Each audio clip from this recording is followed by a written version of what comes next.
Mr. Gerald Giam.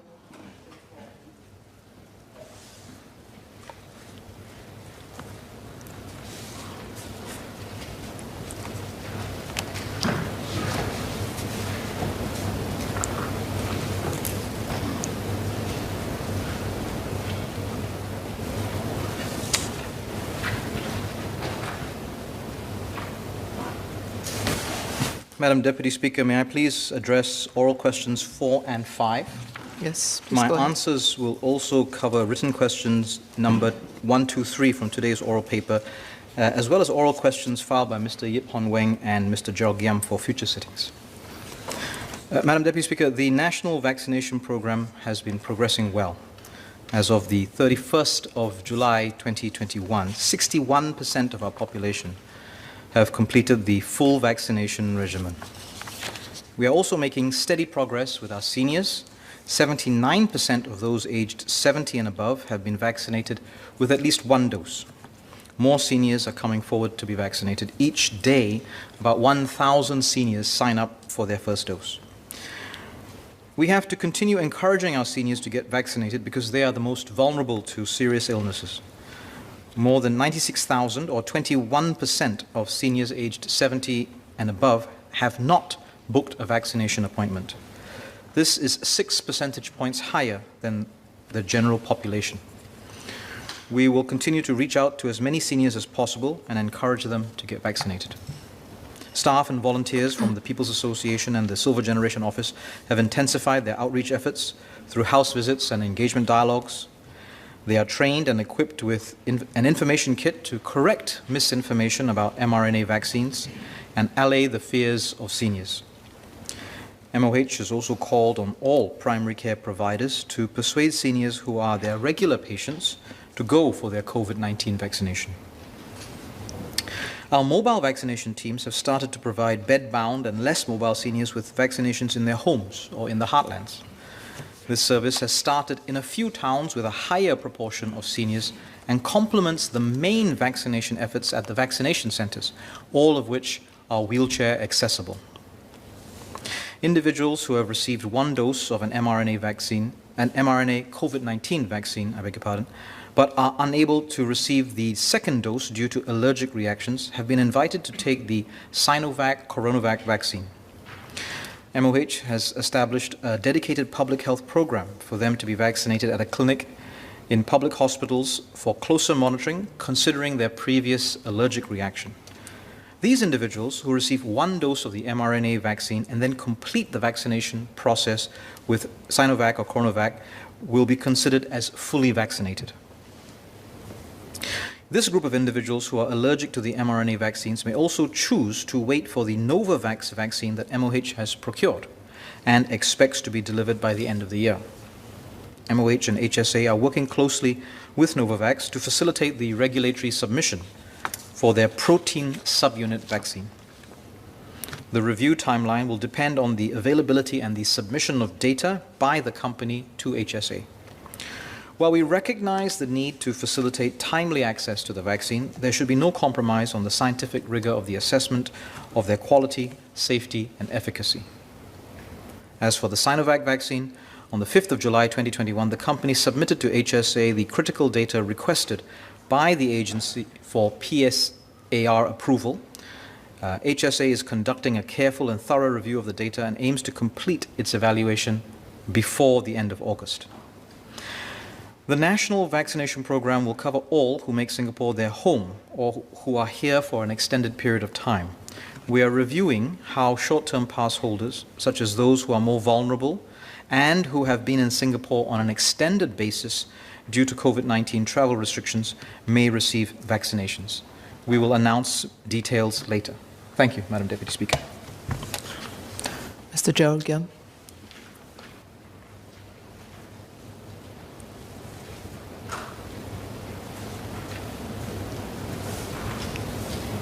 Thank you, Madam. I know quite a number of people, including some of my residents, are eagerly awaiting the approval of the Novavax vaccine, as it's a protein-based non-mRNA vaccine. Will people who have had allergic reactions to the Pfizer or Moderna vaccine and are unable to take it the second dose, if they get the Novavax vaccine, similar to the Sinovac vaccine, will they be able to be considered fully vaccinated? Secondly, some seniors are genuinely concerned about the safety of vaccines, possibly because of the many private messages they might have received about people suffering adverse effects after getting the jabs. Can I ask MOH if they can strive to provide more detailed information and updates in response to widely circulated reports of adverse reactions to the vaccines, so that these incidents don't get imprinted in people's minds and may lead to further hesitancy? And lastly, just a quick question. Will international students, including those studying in private schools in Singapore, be allowed to get vaccinated?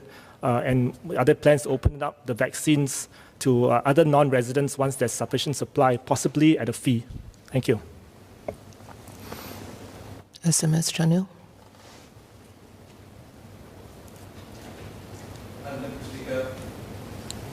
Madam Deputy Speaker, I thank the member for his questions.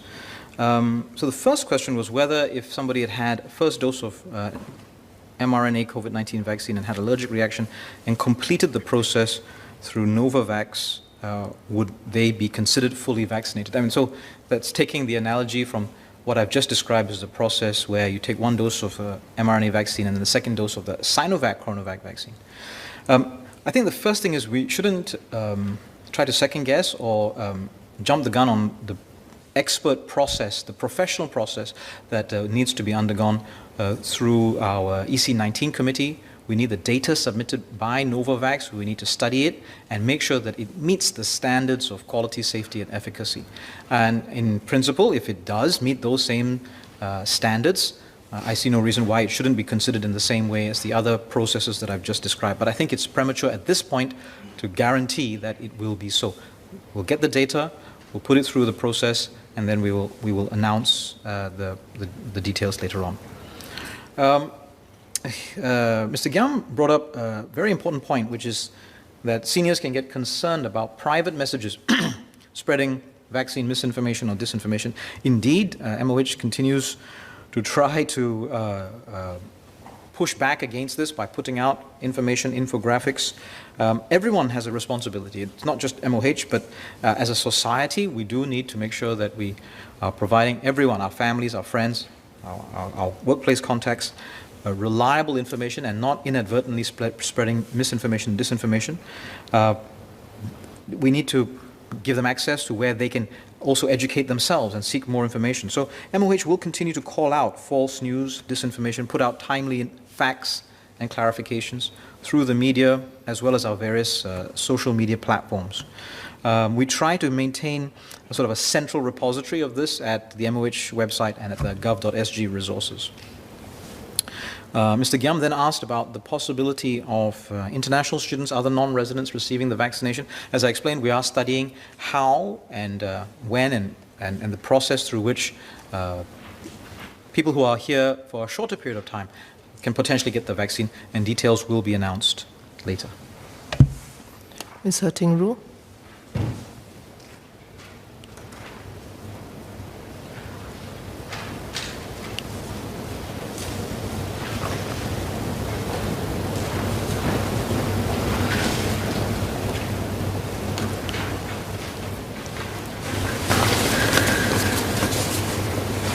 Thank you, Madam. I just had a point of clarification or supplementary question for the SMS. Can I just ask, what are the considerations that are given to whether STVP pass holders will eventually be eligible for the vaccine, given, after all, a lot of them are living very closely with longer-term residents or even Singaporeans and PRs within the community?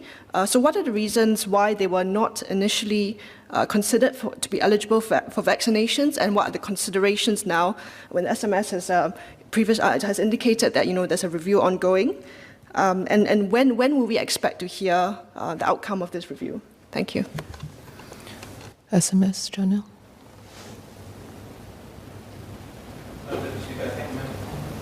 Madam Deputy Speaker, I thank the member for the questions. The process is ongoing. In general, we will apply similar principles, which is around risk and whether the person is at risk in terms of COVID-19. So age is, of course, a consideration there, as well as risk to the people around them, so the settings in which they live, the circumstances in which they find themselves. So there are a variety of considerations that we take into account.